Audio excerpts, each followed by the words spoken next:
Everyone, welcome to ultra pro series. तो आज के इस पर्टिकुलर रिकॉर्डेड वीडियो में एटॉमिक फाउंडेशंस ऑफ मैटर का वन शॉर्ट एक्सप्लेनेशन मैं आपको देने वाली हूँ। सो जो भी बच्चे न्यू हो इस पर्टिकुलर चैनल पे, प्लीज चैनल को सब्सक्राइब करना। This is your next ma'am, मैं स्वागत करती हूँ आपका हमारे अमेजिंग से चैनल पे, जो कि है 9th nights by Unacademy. So guys, start करते हैं। पूरा डिटेल वन शॉर्ट एक्सप्लेनेशन में देने वाली हूँ। सो साथ ही साथ जो है आप नोट्स बना सकते हो, ठीक है। So let's begin without wasting much of time. तो एक बार मैं आपको दिखा देती हूँ एग्जैक्टली कि लर्निंग ऑब्जेक्टिव्स क्या है इस पर्टिकुलर रिकॉर्डेड वीडियो में। सबसे पहले हम पढ़ेंगे लॉज, देन आयनिक कंपाउंड्स और कोवेलेंट कंपाउंड्स के बारे में। आयनिक और covalent compounds are additional topics जो आपके न्यू टॉपिक्स हैं, अभी ऐड हुए हैं। पहले ये 10th में था, अभी they have added in 9th, which is a good thing, ठीक है। तो सबसे पहले स्टार्ट करते हैं विद द लॉ, ठीक है, which is the first law, that is the law of conservation of mass, ठीक है। Law of conservation of mass के बारे में अगर मैं बात करूं तो ये कहता है मास can neither be created nor be destroyed in a chemical reaction, and इसे हम law of conservation of mass कहते हैं, जो कि प्रपोज हुआ है बाय एंटोइन लेवॉइसर इन 1789। मतलब कि फॉर एग्जाम्पल एक केमिकल रिएक्शन हो रहा है A+B जो कि P बना रहा है, और इसका मास फॉर एग्जाम्पल मैंने M1 लिया है, इसका मास मैंने लिया है M2। तो law of conservation of mass ये कहता है M1 बराबर M2। This is your law of conservation of mass. आपको साइंटिस्ट का भी नाम जो है पूछा जा सकता है, सो ही इज एंटोइन लेवॉइसर। इन्होंने ये पर्टिकुलर लॉ दिया था, ठीक है ना। नेक्स्ट जो इसमें हमें पढ़ना है, दैट इज साइंटिस्ट एंटोइन लेवॉइसर को फादर ऑफ मॉडर्न केमिस्ट्री भी कहा जाता है। इन्होंने ही प्रपोज किया है law of conservation of mass, जैसा कि मैंने मेंशन किया। ये जो है हर केमिकल रिएक्शन के लिए एप्लीकेबल होता है। हालांकि इसका भी एक मेजर ड्रॉबैक है कि न्यूक्लियर रिएक्शंस में ये पर्टिकुलर जो लॉ है वो एप्लीकेबल नहीं होता है, जो मैं आपको 11th में पढ़ाऊंगी। बट हाँ, law of conservation of mass का आपको स्टेटमेंट पता होना चाहिए। लेवॉइसर ने कंटिन्यू किया इस स्टडी को और प्रपोज किया हर ऑपरेशन में equal quantity of matter exist करती है before and after the operation. जैसे कि मैंने बोला था M1 बराबर M2 for chemical reaction. I hope आपको पता है ना केमिकल रिएक्शन क्या होता है। एक ऐसा टाइप ऑफ रिएक्शन, ओरिजिनली आपने कुछ सब्सटेंसेस लिए हैं, वो रिएक्ट करके न्यू प्रोडक्ट्स बनाते हैं, उसे हम केमिकल रिएक्शन कहते हैं। केमिकल रिएक्शन सिर्फ लैबोरेटरी में होते हैं ऐसा कुछ भी जरूरी नहीं है। सो बेसिकली जैसे कि आपका रस्टिंग ऑफ आयरन, केक को बेक करना, रोटिंग ऑफ फ्रूट्स, ये सारे केमिकल रिएक्शन के एग्जाम्पल्स हैं, ठीक है। नाउ नेक्स्ट है आपका लॉ ऑफ कांस्टेंट प्रपोर्शन, या आप कह लो लॉ ऑफ डेफिनिट प्रपोर्शन, ठीक है। तो जोसेफ प्राउस्ट जो है साइंटिस्ट का नाम है, जिन्होंने लॉ ऑफ कांस्टेंट प्रपोर्शन दिया है।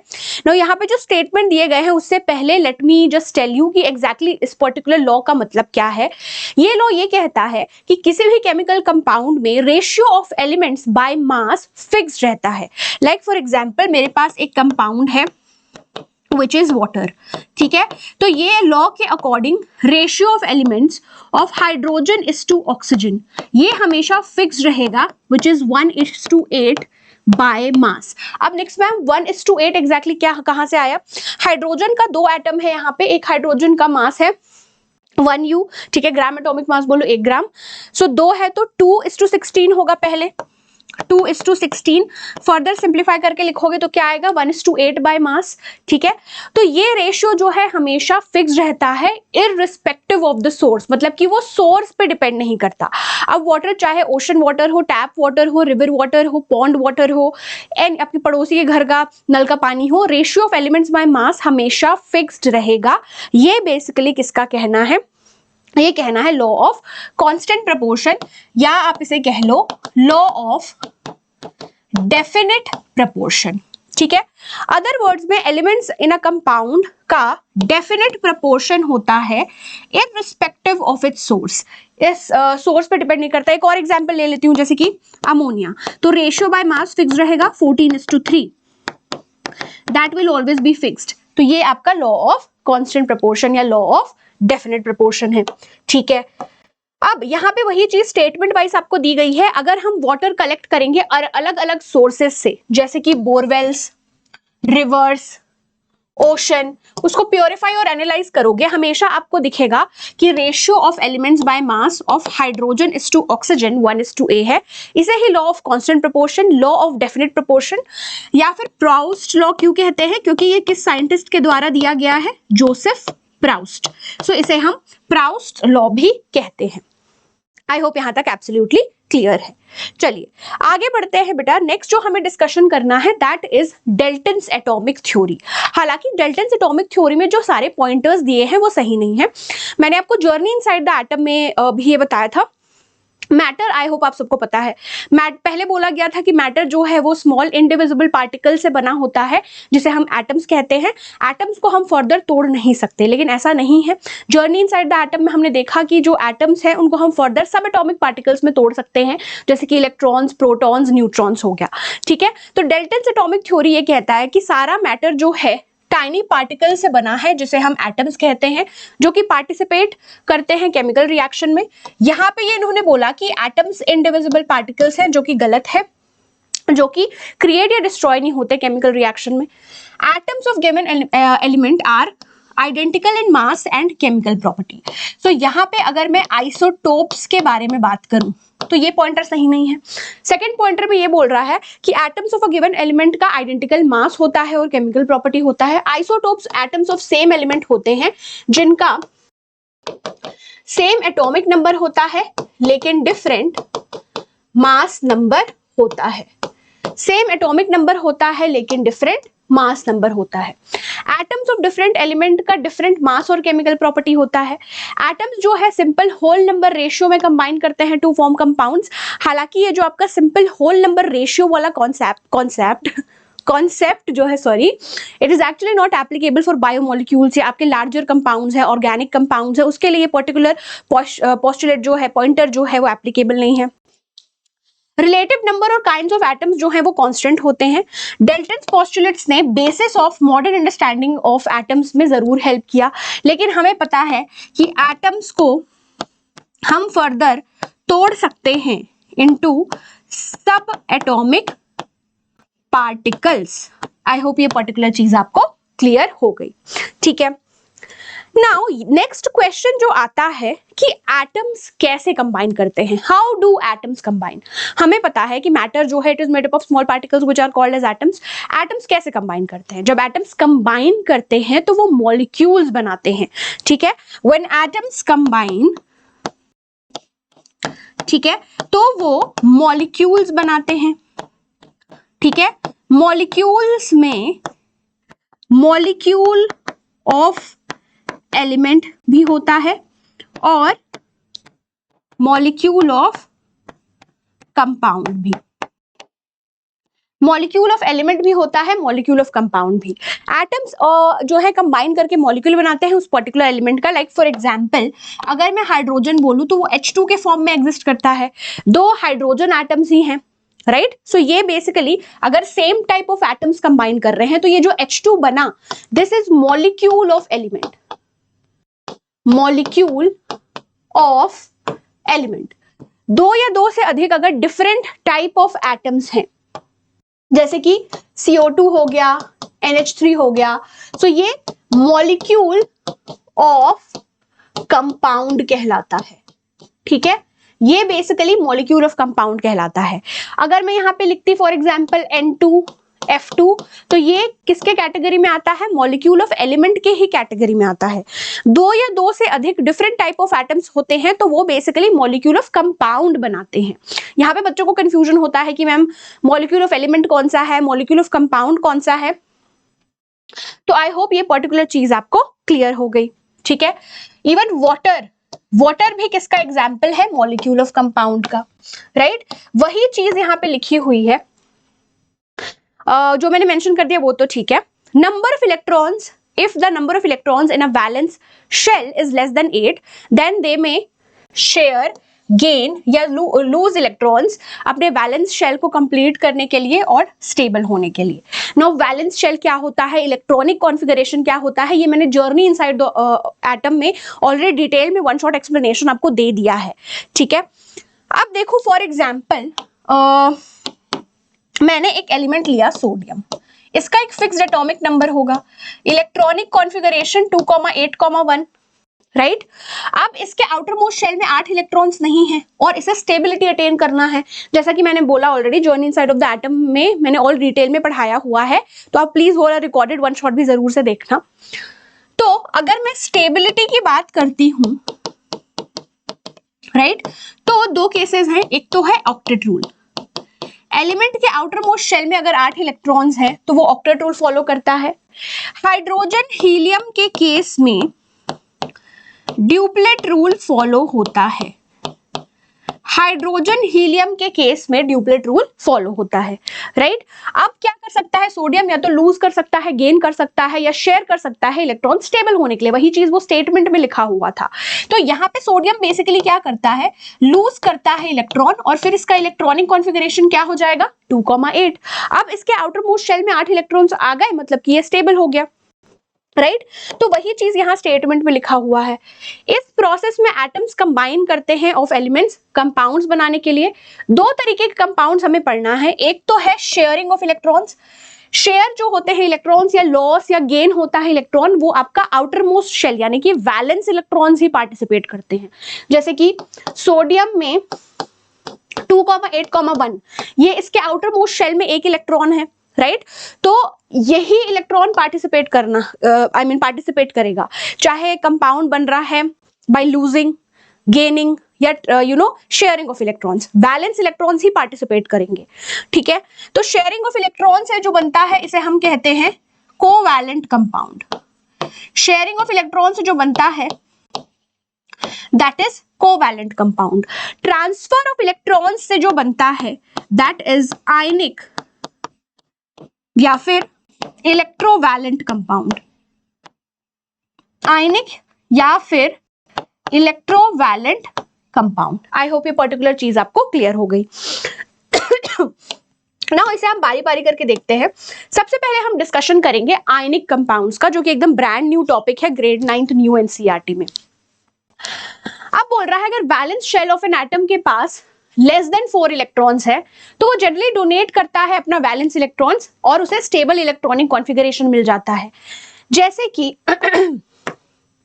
सबसे प्राइमरी एग्जांपल है आयनिक कंपाउंड का NaCl। अब एक चीज याद रखना, आयनिक कंपाउंड में लॉस या गेन ऑफ इलेक्ट्रॉन्स होता है, शेयरिंग ऑफ इलेक्ट्रॉन्स नहीं होता। आयनिक कंपाउंड में एक मेटल होता है, एक नॉन मेटल होता है। मेटल जो है इलेक्ट्रॉन लूज करता है, नॉन मेटल इलेक्ट्रॉन एक्सेप्ट करता है, ठीक है। सबसे पहले हम इसका इलेक्ट्रॉनिक कॉन्फ़िगरेशन लिखते हैं। 2,8,1 क्लोरीन का क्या होगा 2,8,7। इसके लास्ट शेल में एक इलेक्ट्रॉन है, इसके लास्ट शेल में 7 इलेक्ट्रॉन है। अब स्टेबिलिटी की अगर मैं बात करूं, सोडियम अगर एक इलेक्ट्रॉन लूज कर देगा तो 2,8 हो जाएगा इसका इलेक्ट्रॉनिक कॉन्फ़िगरेशन। क्लोरीन अगर एक इलेक्ट्रॉन एक्सेप्ट कर लेगा 2,8,8 होगा, राइट। तो जहां पे लॉस ऑफ इलेक्ट्रॉन होगा तो ये सोडियम आयन बनाएगा 2,8, इसका इलेक्ट्रॉनिक कॉन्फ़िगरेशन हो गया। Cl माइनस अगर ये बनाया तो क्या होगा 2,8,8, right, correct.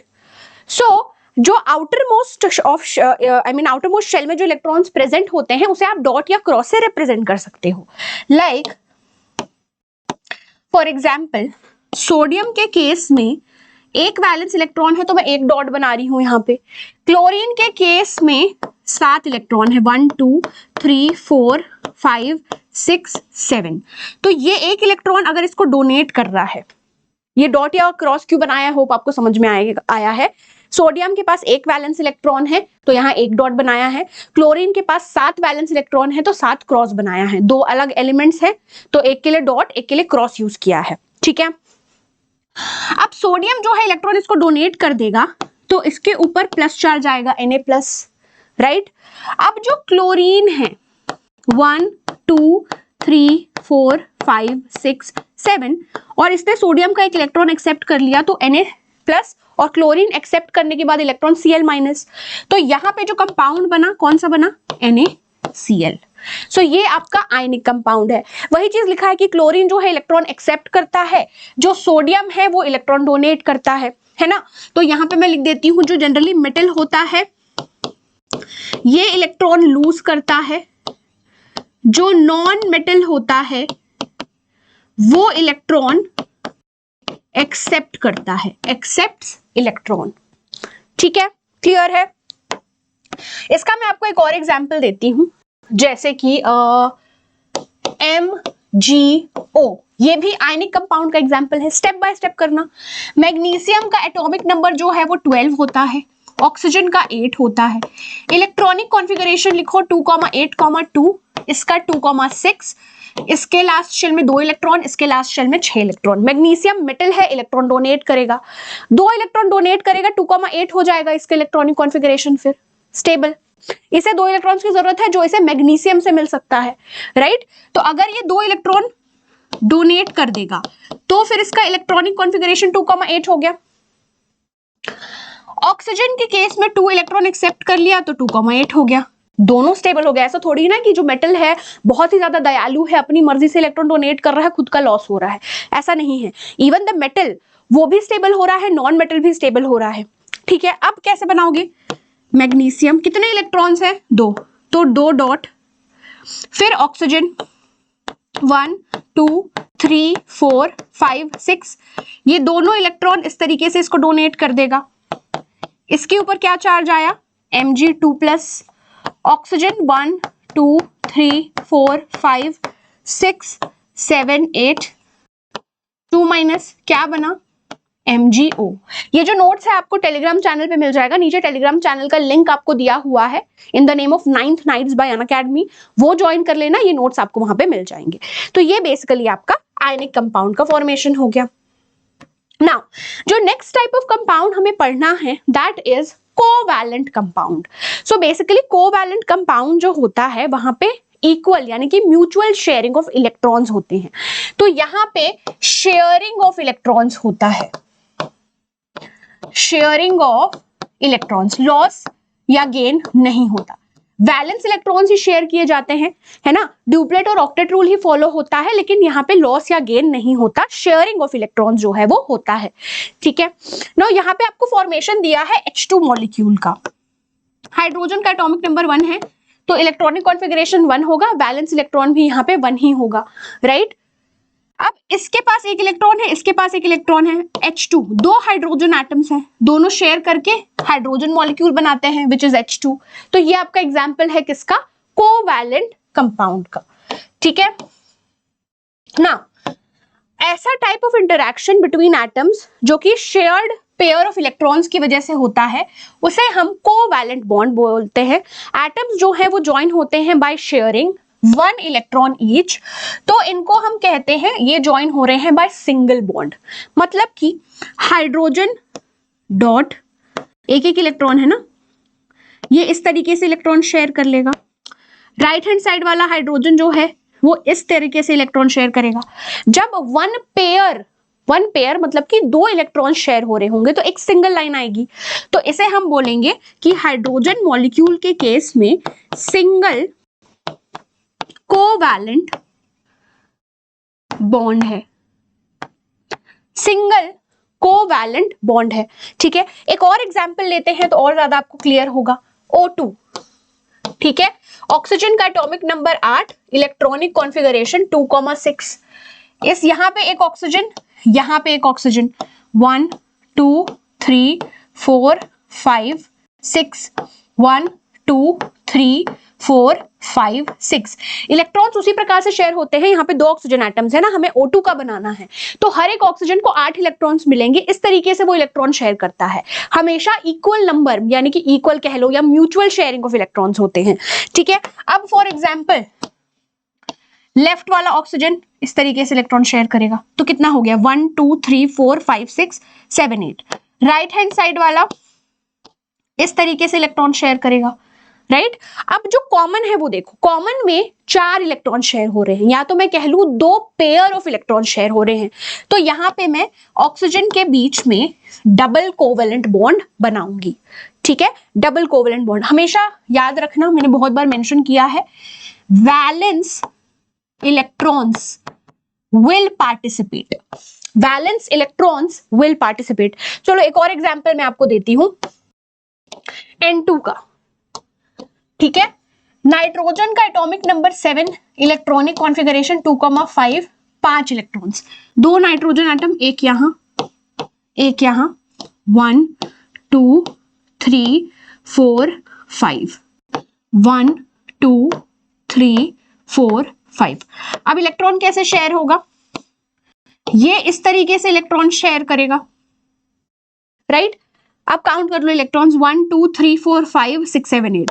Right hand side वाला किस तरीके से इलेक्ट्रॉन शेयर करेगा, इस तरीके से इलेक्ट्रॉन शेयर करेगा, ठीक है। कॉमन टोटल 6 इलेक्ट्रॉन शेयर हो रहे हैं, मतलब कि 3 पेयर ऑफ इलेक्ट्रॉन शेयर हो रहे हैं। तो यहां पे क्या आएगा बच्चे, नाइट्रोजन के बीच में triple covalent bond, triple covalent bond. I hope ये चीज समझ में आ गई, ठीक है। चलिए आगे बढ़ते हैं। अब जो नेक्स्ट हमें चीज पढ़ना है that is naming of ionic compounds, जो आपका केमिकल फॉर्मूला वाला पार्ट है, बहुत ही इंपॉर्टेंट है। 9th में जितने भी आपके चैप्टर्स हैं मेक श्योर करना कि अच्छे से उसको थॉरो कर लो। ये वन शॉट जब चैप्टर वाइज कंप्लीट हो जाएगा तो मैं रैपिड रिविजन सीरीज भी डाल दूंगी ताकि आपका क्विक जो है रिविजन हो जाए विद इन 15 to 20 मिनट्स, ठीक है। तो सबसे पहले हम देखेंगे नेमिंग ऑफ आयनिक कंपाउंड्स, जिसमें हम डिस्कशन करने वाले हैं केमिकल फॉर्मूला का, केमिकल फॉर्मूला का, राइट। अगर आयनिक कंपाउंड्स की नेमिंग करनी है हमें तो कैटायन को हम पहले लिखेंगे, उसके बाद एनायन को लिखेंगे। सिंपल एनायंस आइड से एंड होते हैं, मेटल्स जो है वो जनरली कैटायंस बनाते हैं, नॉन मेटल्स एनायन।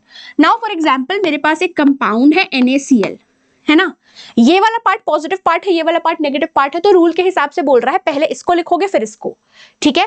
तो ये आपका सोडियम है, राइट, और ये एनायन है, it has to end with ide, तो इसका नाम क्या हो जाएगा, सोडियम क्लोराइड, ठीक है।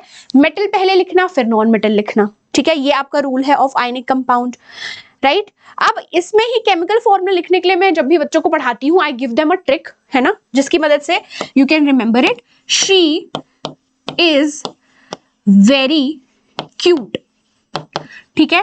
S is for symbol of element, सबसे पहला स्टेप सिंबल ऑफ एलिमेंट आपको पता होना चाहिए। V वैलेंसी, ये मैंने जर्नी इनसाइड द एटम में पढ़ाया है, वैलेंसी क्या होता है। थर्ड स्टेप में आप cross multiply, sorry, third step में आप क्रॉस मल्टीप्लाई करते हो, ठीक है। तो सबसे पहले आपको सिंबल लिखना है valency and then you cross multiply. आपको आई थिंक न्यू एनसीईआरटी में ऑलरेडी ये टेबल दिया हुआ है जहाँ पे नेम ऑफ आयन फॉर्मूला और वैलेंसी दिया हुआ है। वैलेंसी क्या होता है मैंने बहुत डिटेल में जर्नी इनसाइड द एटम में ऑलरेडी एक्सप्लेनेशन आपको दिया हुआ है, राइट, यस। सो स्टेप ये देख लेते हैं। सबसे पहले फॉर एग्जांपल मैं आपको दूसरा एक बताती हूँ एग्जांपल, मैग्नीशियम ऑक्साइड का फॉर्मूला लिखना है, ठीक है। एटॉमिक नंबर 1 to 20 का भी मैंने शॉर्ट डाला हुआ है, ट्रिक की मदद से you can remember it. Symbol of element पता होना चाहिए, वैलेंसी आपको पता होनी चाहिए। नाउ मैग्नीशियम इज Mg, ये दोनों की वैलेंसी 2 होती है, क्रॉस मल्टीप्लाई करोगे, इसको मल्टीप्लाई करोगे तो नीचे आता है नंबर सबस्क्रिप्ट में, ठीक है।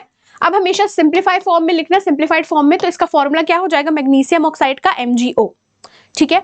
अगर मेरे पास पॉली एटॉमिक आयन है, जैसे कि मुझे कैल्शियम हाइड्रोक्साइड का फॉर्मूला लिखना है, ठीक है, ये CaOH, इसकी वैलेंसी 2, इसकी 1 and then you cross multiply.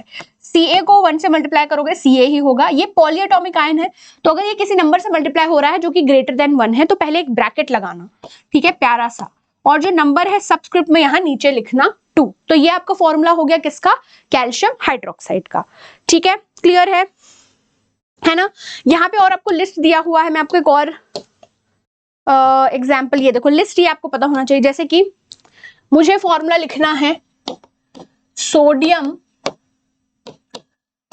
Bye carbonate का। सबसे पहले सिंबल लिखो, this is Na, bicarbonate is HCO3, और वैलेंसी दोनों की 1 होती है, क्रॉस मल्टीप्लाई करोगे, इसको 1 से मल्टीप्लाई करोगे तो Na ही होगा, HCO3 को 1 से मल्टीप्लाई करोगे, पॉलीएटॉमिक है 1 से है तो NaHCO3 हो जाएगा इसका फॉर्मूला। एक और एग्जांपल देती हूं, जैसे कि magnesium phosphate,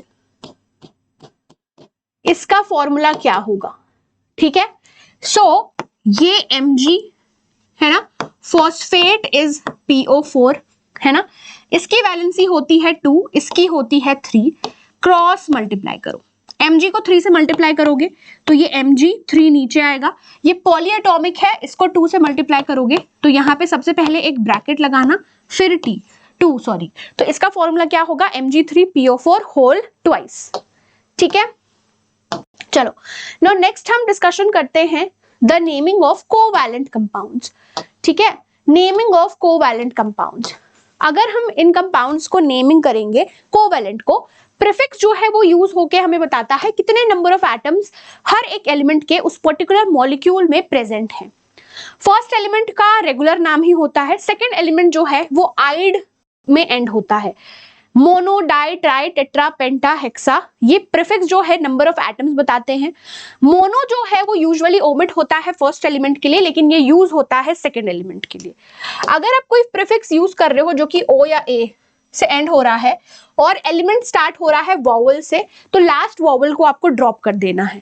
like for example, what does it want to say, ये ऐसे ही रहेगा, पहले मैं कार्बन लिख दूं, ठीक है। अब प्रीफिक्स एंड हो रहा है, जैसे कि यहाँ पे हम लिखेंगे मोनो, ठीक है।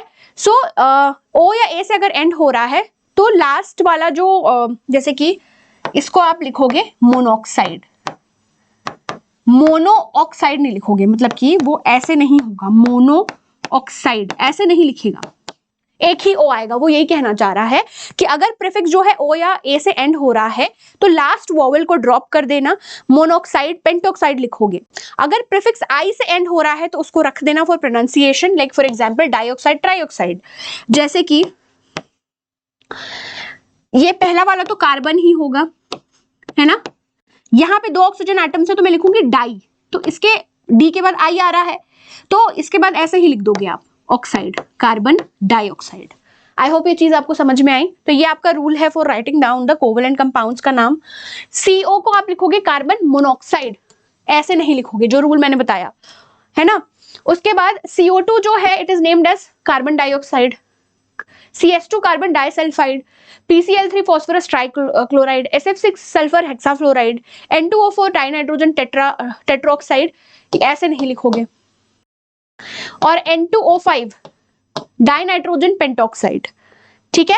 ये बेसिकली आपके रूल्स हैं। नाउ नेक्स्ट जो हमें पढ़ना है that is property of ionic compounds. So basically जो आपके आयनिक कंपाउंड्स होते हैं वो पानी में घुल सकते हैं, like dissolves like. Electrical conductivity होती है पानी में, इलेक्ट्रिकल कंडक्टिविटी सॉलिड स्टेट में जो है नहीं शो करते, क्योंकि उस पर्टिकुलर केस में क्या होता है, कॉम्पैक्ट अरेंजमेंट होता है, फ्री आयंस अवेलेबल नहीं होते हैं। इलेक्ट्रिसिटी कंडक्शन के लिए फ्री आयंस का होना जरूरी है, मूवमेंट ऑफ आयंस की वजह से कंडक्शन ऑफ इलेक्ट्रिसिटी जो है वो पॉसिबल होगा, राइट। ये जो है बहुत स्ट्रॉन्ग फोर्सेस से हेल्ड होते हैं एंड ये जनरली हार्ड सॉलिड्स होते हैं और ब्रिटल, ठीक है। कंडक्ट करने के लिए इलेक्ट्रिसिटी, अगर हमें इलेक्ट्रिसिटी कंडक्ट करना है, आयंस जो है फ्री टू मूव होने चाहिए, विच ऑकर्स जब आयनिक कंपाउंड जैसे कि NaCl या कॉपर सल्फेट को आप डिसॉल्व करते हो पानी में, मतलब कि ये इलेक्ट्रिसिटी कंडक्ट करते हैं इन मोल्टन या फिर एक्वस स्टेट, ठीक है। और ये बेसिकली सॉल्युबल होते हैं इन वाटर, ठीक है। चलो नेक्स्ट आपका है प्रॉपर्टीज ऑफ कोवैलेंट कंपाउंड्स। इनकी जनरली लो मेल्टिंग पॉइंट और बॉइलिंग पॉइंट होती है। आयनिक कंपाउंड्स के केस में strong electrostatic force of attraction होता है। तो जनरली जो आपके आयनिक कंपाउंड्स हैं, एक सेकेंड, हाँ, तो जनरली जो आपके आयनिक कंपाउंड्स हैं वो हार्ड सॉलिड्स होते हैं एंड उनका हाई मेल्टिंग पॉइंट और बॉइलिंग पॉइंट होता है। कोवैलेंट कंपाउंड जो होता है वो बेसिकली इनका लो मेल्टिंग पॉइंट और बॉइलिंग पॉइंट होता है, क्योंकि फोर्स बिटवीन मॉलिक्यूल्स वीक होते हैं। ये इलेक्ट्रिसिटी कंडक्ट नहीं करते, सॉलिड, लिक्विड या एक्वस स्टेट में एग्जिस्ट करते हैं as liquid soft solids, insoluble होते हैं इन वाटर, ठीक है। ये हो गया।